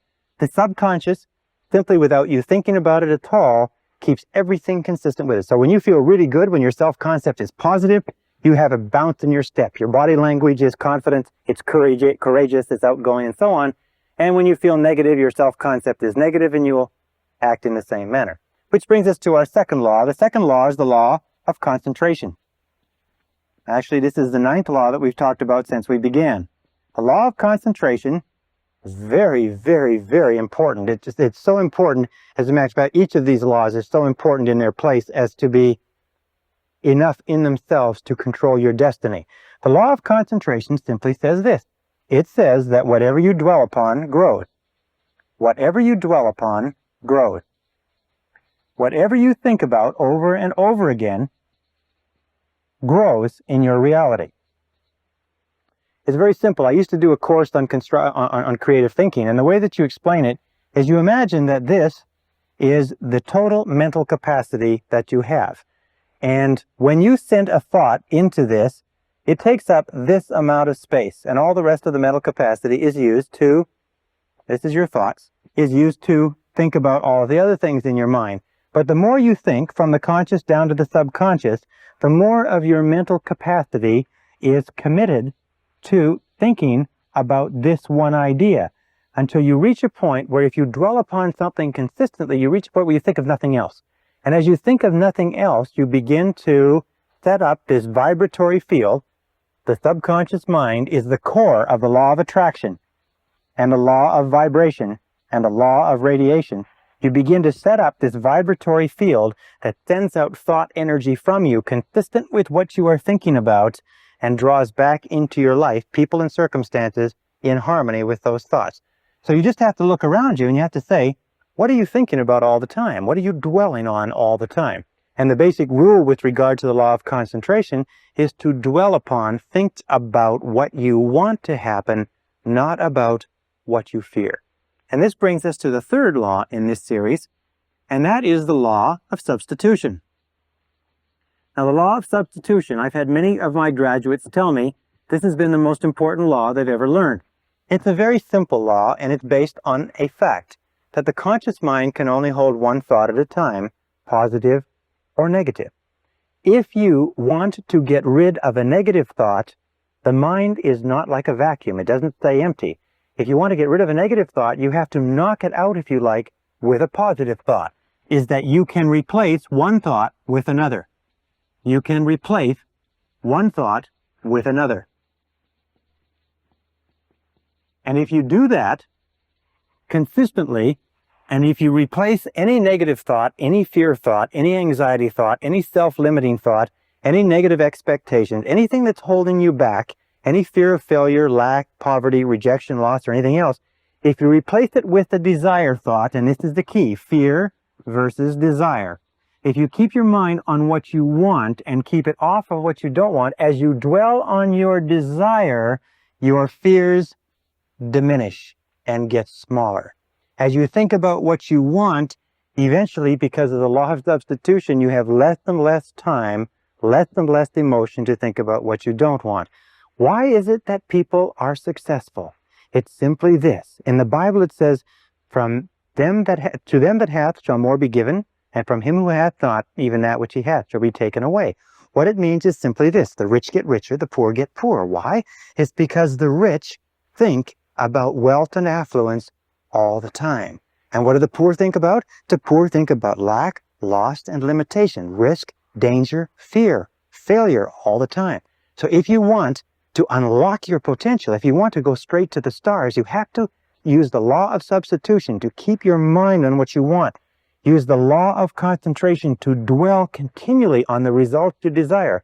Be solution-centered rather than problem-centered. Be goal-centered rather than loss-centered. And the law of subconscious activity will begin to adjust your words, your actions, your feelings, your emotions, and everything to the point where you will draw into your life the people and circumstances that will harmonize with it.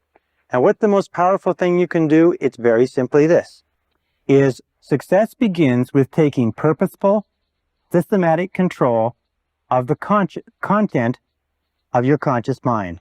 Purposeful, systematic control of the content of your conscious mind. Everything comes back to the law of control, as we talked about at the very beginning. Purposeful, systematic control is best taken by saying over and over again, I like myself. I like myself. I like myself. I like myself. When you repeat, I like myself, or better, I love myself over and over again, you drive this thought into the subconscious mind. More and more you think of yourself in positive terms. More and more you push out thoughts of inferiority, negativity, fear, failure, rejection, and so on. More and more you reprogram all previous data in your subconscious computer so that it is consistent with high self-esteem, personal effectiveness, and excellent personal performance. Is that the key to your success in life is to use the power of your subconscious mind to program it with thoughts, words, pictures, ideas, and feelings consistent with high performance, and keep your mind on what you desire and off of what you fear. Remember, the only thing in the world you can control is your thinking. The only thing in the world you can control are your conscious thoughts. And if you will do that, everything else will become possible for you.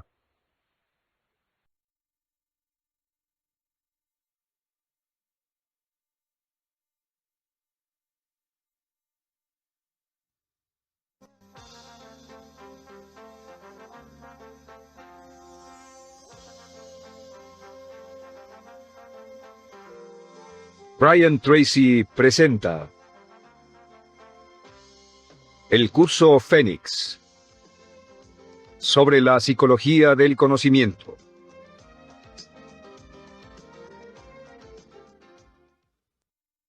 Session 5, Taking Charge of Your Life. We said in the first series of modules that the starting point of all peak performance is self-esteem. It's how much you like yourself, how much you love yourself, how much you accept yourself as a valuable and worthwhile human being. The second part of peak performance, I think the two key requirements, the second part is self-responsibility. Self-esteem plus self-responsibility, each reinforcing themselves.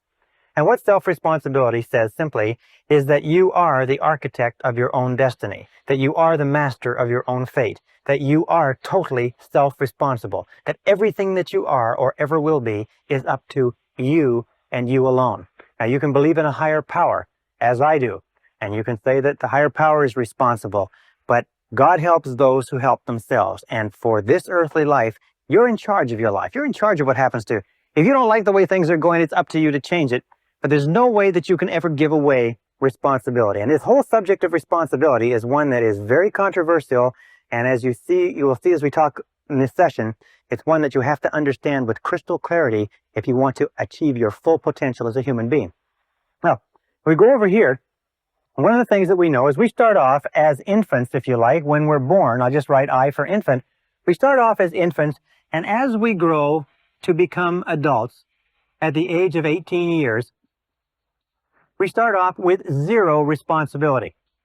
And as we grow toward becoming adults, we gain responsibility more and more, until by the time we become adults at the age of 18 years, if our parents have brought us up properly, if they have prepared us, if they've encouraged us to be self-reliant, if they've encouraged us to make our own decisions and think for ourselves and plan our own lives, at the age of 18 years, legally speaking, psychologically, morally, mentally, physically, and everything else, you are ready to take over your own life.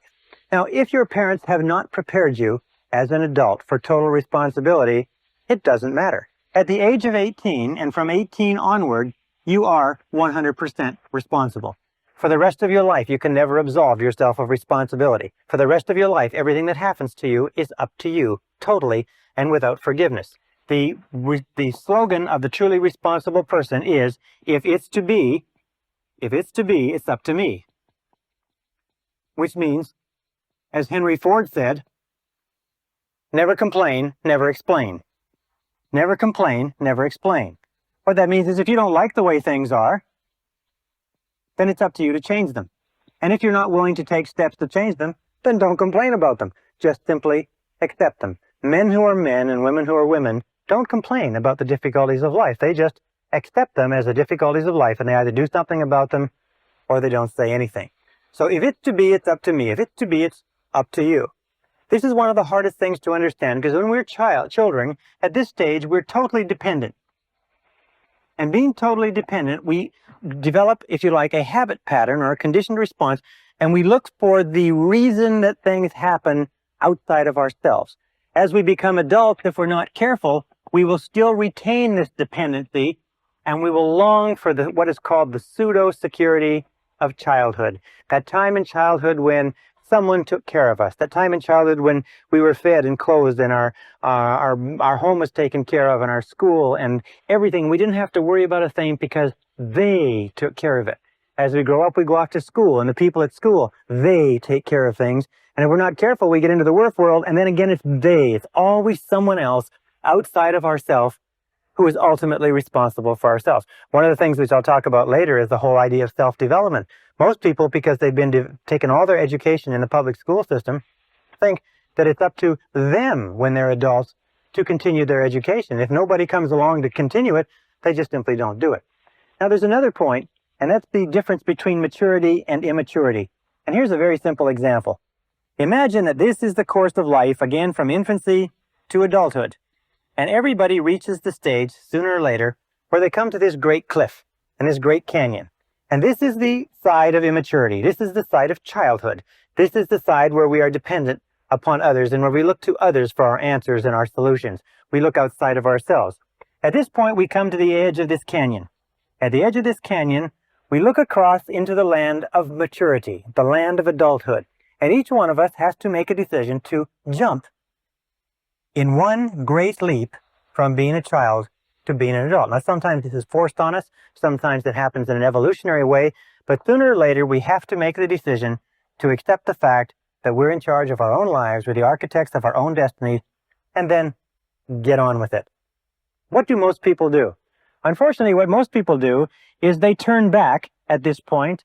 They slip into marriages where somebody will take care of them. They take jobs where they expect their bosses to take care of them and so on. Or they just simply avoid responsibility by looking for the cause of everything that happens to them in other people and other circumstances. It's their bills, it's their health, it's the way their parents treated them and so on. They're not really responsible. On the other hand, sometimes they decide to take a little responsibility but not too much, which is the equivalent of trying to leap over a canyon in 2 jumps. And where the vast majority of people end up, unfortunately, is in the valley. And this is the valley of excuses. The great majority of people spend their whole life in the valley of excuses, making excuses rather than making progress.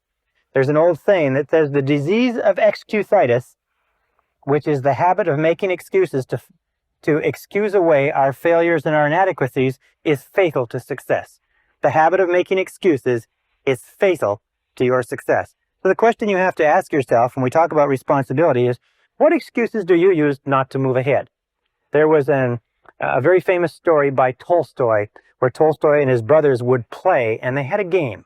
And the game was that out in the garden, there would be a box. And in the box was the answer to all the riddles of life. And you could find the box under a certain bush as long as you didn't think about a big white rabbit. As long as you kept your mind clear of that big white rabbit and you didn't think about the rabbit, you could find the answer to all the mysteries of life. Well, of course, nobody ever found the box, or nobody ever found the answer to the mysteries of life, because they couldn't stop thinking of the big white rabbit. The question you have to ask yourself is, what is your big white rabbit? What is it that you think of? What is the excuse that looms into your mind whenever you think of something that you could do or have or be? A new job, a new challenge, an opportunity, changing something in your life that you're not happy with. What is the white rabbit? What is the excuse that pops into your mind? You say, well, I can't do that because. Or another thing is, yes, but. I'd like to, but. There's always a reason. I'm too young, I'm too old. I'm too tall, I'm too short. I don't have enough education. I've got too much education. It's the wrong time, it's the wrong place, and so on. What is your white rabbit? What is it that sticks in the back of your mind that causes you to make excuses, that causes you to hang back from taking responsibility, that keeps you in the land of childhood, immaturity, and irresponsibility? Very, very important question to ask. Now, when we talk about responsibility, we talk about something else.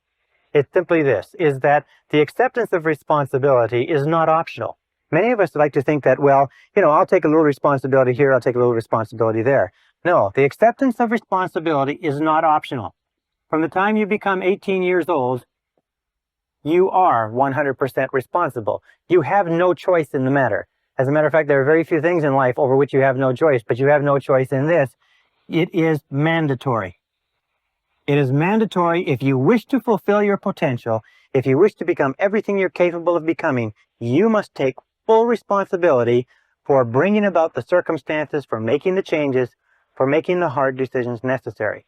If you take the word responsibility, you can break it into two words, response and ability. And one of the things which I've learned as I've studied history is that all of life is a series of challenges, difficulties, problems, setbacks, obstacles to face. And the difference between the winners and losers in life is not the difference in problems, because everybody has problems. And most people, and many people, have more and bigger problems than you or I could ever dream of. The difference in life, the difference between winners and losers, is the responses to the problems. Many years ago, a man named Oswald Spengler wrote a book in which he talked about what he called the challenge-response theory. The challenge-response theory simply said that civilizations grow and decline to the degree to which they meet challenges effectively and respond effectively. A small society starts out small, and almost invariably it will be challenged by either an external enemy or nature or weather or something else. If the society responds in a positive and constructive way to the challenge, the society grows. As it grows, it triggers additional challenges, difficulties. If it responds to them effectively, it grows some more. Oswald Spengler studied the 21 great empires of human civilization and found that every single one followed this cycle. As long as the civilization continued to rise to the challenge, it continued to grow stronger and stronger. The reason why this analogy is so important is that we as human beings are exactly the same. We grow to the degree to which we respond effectively, to the degree to which we rise to the challenges without making excuses that life throws at us. And when we look at the great men and women of history, whether it's Albert Schweitzer or Winston Churchill or George Washington or Abraham Lincoln or Franklin Delano Roosevelt, we look at those great people, we find that they were always people that rose to the challenges of the time.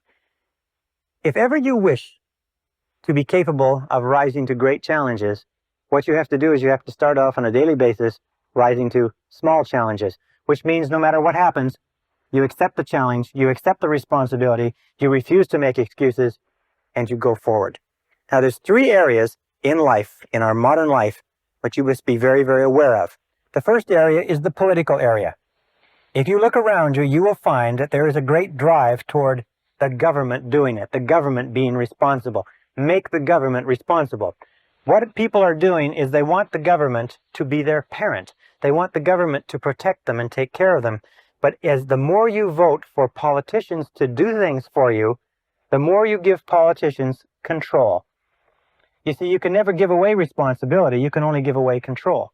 How do you give away control? You give away control in terms of voting for them to spend more of your money, regulate more of your businesses, tax away more of your income, and so on. The second area, so let me just finish this. The urge towards statism, collectivism, socialism, large government, and so on is all aimed at somehow making the government, that faceless bunch of bureaucrats, responsible for the challenges of our own lives. Now, the second area where this is prevalent is in the criminal justice system. In the criminal justice system, you will find that the one characteristic of all criminals is that they refuse to accept responsibility for their crime. It was always someone else or something else. It was always their childhood or the background or the other guys. That the way that people get out of the criminal justice system is they accept responsibility for the crimes they've committed. And they say, I did this. Nobody made me do it. I am responsible. And they stop going back to jail. The third area is in medicine. Today we know that almost all of our problems in medicine are psychological in origin, or we inflict things on ourselves. The average American or Canadian is about 10 to 20 pounds overweight. In medicine, we expect the doctor to be responsible. Just imagine how we would what kind of care you would take of yourself if you were on a desert island for life, with no doctors, no nurses, no hospitals, no medicine, no nothing, where you had nothing to fall back on. Very, very important point. So all around you in society, you're going to notice this clamor, this demand, I am not responsible. Make somebody else responsible. But this is the key. Remember, you are always free to choose. You are free to choose. You're responsive. You are free to choose the quality of your emotional life. Do you know that you decide how you're going to feel by how you are going to respond? You decide when to get angry, when to be happy, when to be unhappy. You decide what your attitude is going to be when you get up in the morning. You decide the quality of your physical life.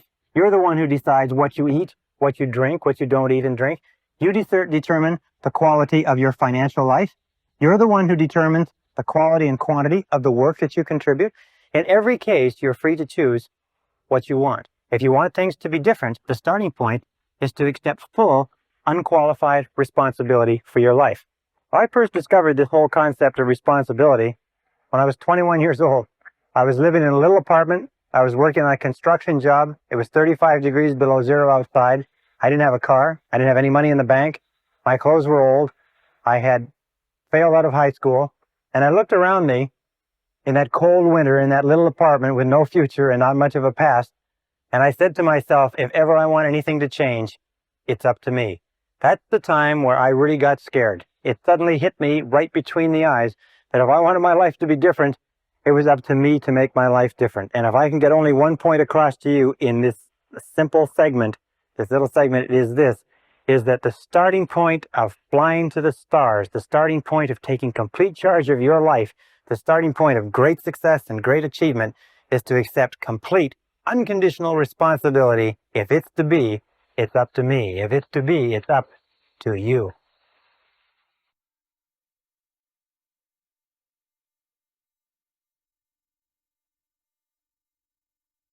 Session 6. Eliminating Negative Emotions.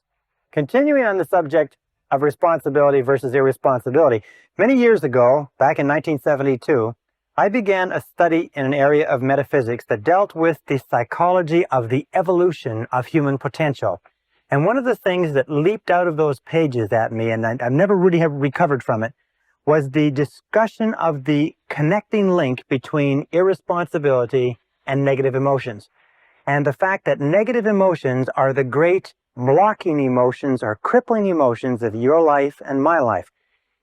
If the whole purpose of life, if you like, is to achieve higher levels of peace of mind, happiness, contentment, satisfaction, and so on, we have to sit down, we have to look and say, what stops us, or what is blocking us, or what gets in the way of us really enjoying our lives? And you find invariably it's negative emotions of some kind.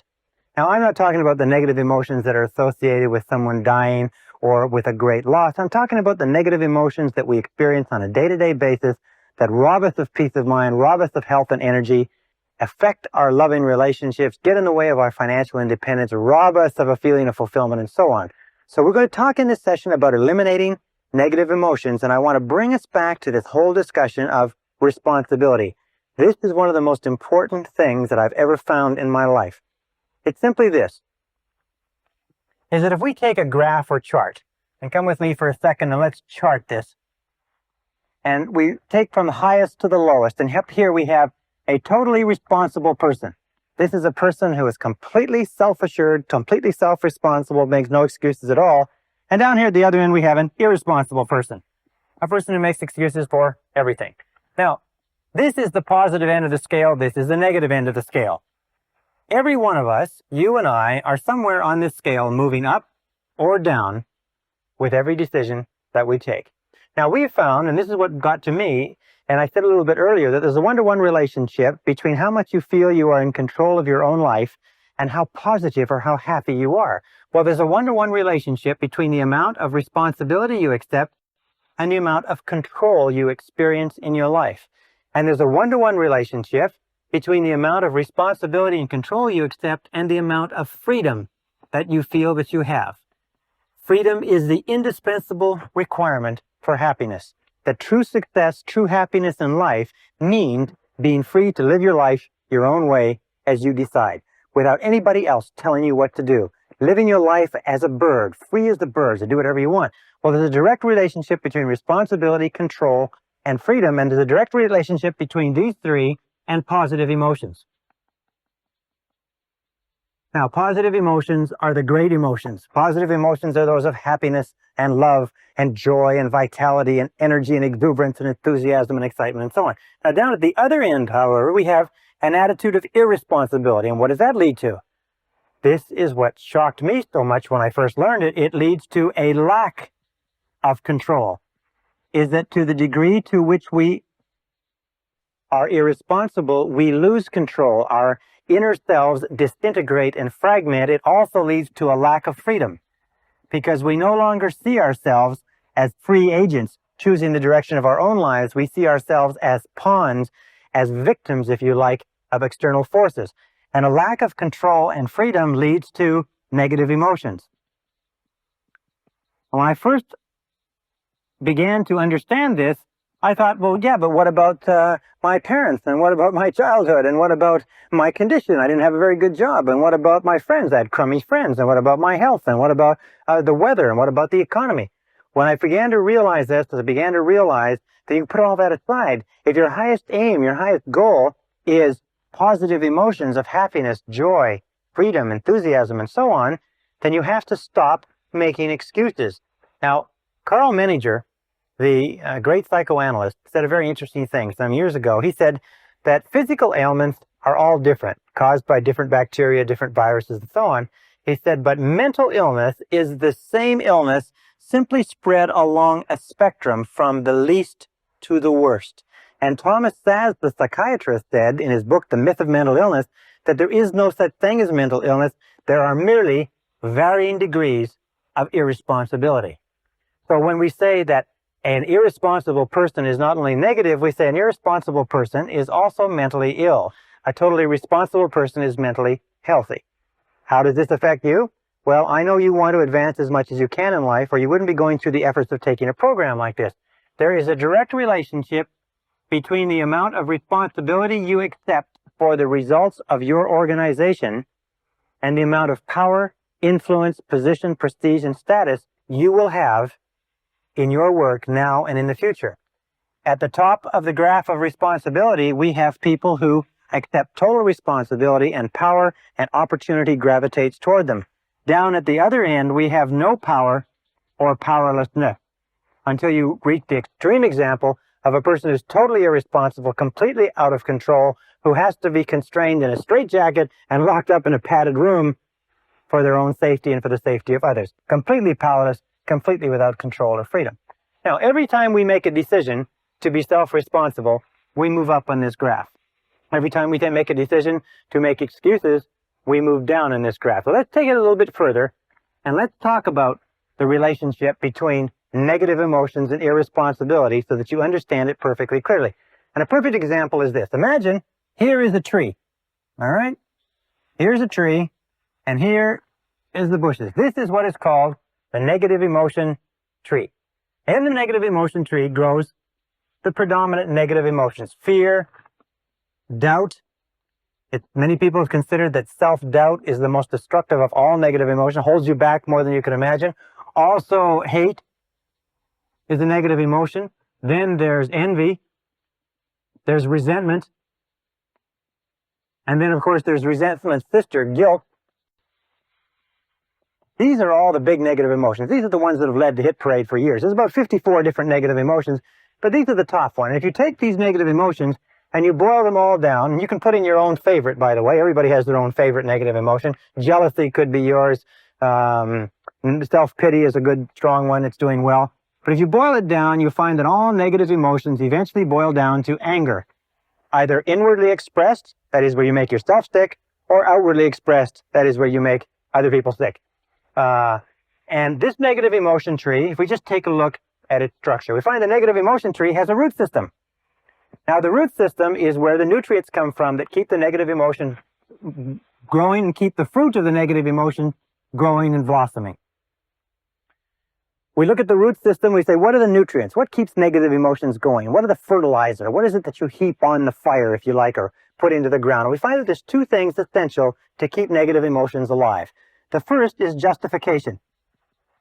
Justification. That's merely telling yourself and anybody else who will listen why you are justified in having this emotion. And the other is what we call identification. Identification means taking things personally. That's why, of course, they suggest that a person who acts as their own lawyer has a fool for a client. Probably a person who acts as their own doctor has a fool for a patient, too. Because we become so personally identified with our own situation, and so do you, we take it so personally that we get all emotionally involved and wrapped up in it. So we find that it's not possible for you to be negative about anything for very long unless you can justify or have a reason for it and explain it to other people, or unless you can identify and take it personally. For instance, if somebody comes in from the parking lot and says they just ran into a car in the parking lot, it doesn't bother you at all because you don't identify with it. Now, if they said they just ran into a car in the parking lot and it's your car in the parking lot and the person's gone, now you can become extremely upset. Remember this, however, that we always choose these responses. I'll come back to this in a second. So how do we get rid of justification? How do we starve the root system of the negative emotion tree? The way that we get rid of justification is by becoming non-judgmental. In the Bible, it says, "Judge not, that ye be not judged." And since the Bible is, amongst many other things, a book of philosophy and metaphysics and how to live, being non-judgmental means that you just refrain from judging, hold back from judging. Instead of casting a judgment that somebody is guilty of something, somebody has done something, just remain open and neutral. Just remaining neutral, and that's the key, stops the negative emotion from getting going. One of the things that we know about negative emotions, and I've studied them for years, is that negative emotions start off like a spark, and that they are fed as we dwell upon them, as we justify them, as we become judgmental about the situation. They start to grow and grow and grow until they absolutely consume our minds. Now, with regard to identification, which is taking things personally, what we do is what is called, we disidentify. We objectify, or we again remain neutral. We try to keep it at arm's length. We say there is a problem, but I am not the problem. There is a difficulty, but the difficulty is not me, and we keep it at arm's length. So these two, once we begin to stop justifying and stop identifying or taking things personally, stop getting emotionally involved. Have you ever had the situation where somebody comes to you with a problem and you get so emotionally involved with their problem that that you start to feel upset, and they go away and they don't have a problem anymore, and you're still there and you're upset? This is because we've taken it so personally. However, the key to getting rid of negative emotions, and this is the most important part of this, is the trunk. It's cutting down the trunk of the negative emotion tree. And the trunk of the negative emotion tree is blame. Blame is 99% of negative emotions. Now, it's very important to understand where negative emotions come from. Negative emotions come from inside you. Negative emotions are not contained in external situations. Negative emotions are not caused by other people or other situations. Negative emotions are caused by your response to other situations. Perfect example. Two people meet the same situation, a traffic jam, a rude waiter, whatever it happens to be, and one person gets all upset and uptight and angry, the other person lets it go off their back. Another example, the same person, 2 different days. One day they've had an argument or a flat tire or they're late for work, they get into a traffic jam and they're angry and they're uptight. The next day, they leave with plenty of time, they had a lovely breakfast with their family, they got lots of time to get to work, they have a traffic jam, doesn't bother them at all. In both cases, it's an example of that the negative emotion does not come from the situation, is that you are always free to choose the quality of your emotional life, is that you choose to become angry. Now understand this, nobody makes you feel anything. Nobody makes you feel angry. Nobody makes you feel tense. Nobody makes you feel upset. You always decide how you're going to feel, and then if you're not careful, you will fall into a negative habit pattern of blaming the other person. Blame is the core of all negative emotions. When you stop blaming, you cut down the negative emotion tree. You cut it off, you kill it, and all the negative emotions die simultaneously. It's almost exactly as if this negative emotion tree were a Christmas tree and it were plugged into the wall. And the negative emotions were Christmas tree lights. And you took this plug and you jerked it out of the wall, what would happen? Well, what would happen is that all the negative emotions, the lights, would go out simultaneously, just like that. How do you do this? You do this by using the law of substitution. Remember, the law of substitution says that the conscious mind can only hold one thought at a time. It's the thought that the conscious mind holds that determines how the emotions will react, how the subconscious mind will react. Since it can only hold one thought at a time, what you do is you knock out the thought that is causing the negative emotion, the blame thought, and you replace it with this affirmation. I am responsible. I am responsible. I am responsible. This, in conjunction with I like myself, I am responsible, is the most powerful positive affirmation you can use, because the instant that you say I am responsible, you exert complete control over your emotional life. The instant you say I am responsible, suddenly you are back in the driver's seat. You cannot say I am responsible and feel a negative emotion simultaneously. The one knocks the other one out of your conscious mind. And you can start off, for instance, each one of us has a situation that causes us a lot of aggravation. You have a situation, maybe a person, but every time you think about it, you get angry. Every time you think about it, you get cross or you get distracted. What you do is whenever you start to think about that situation, neutralize it by saying, I am responsible. Wait a minute, I am responsible. Is it a relationship? Who got yourself into the relationship? Did somebody put you there at gunpoint, or did you get into it by yourself? Is it a job? Is it an investment? Is it a health problem of some kind? In every case, accept responsibility. Now, there's a big difference between acceptance and responsibility. And let me just write this up. It's responsibility versus blame.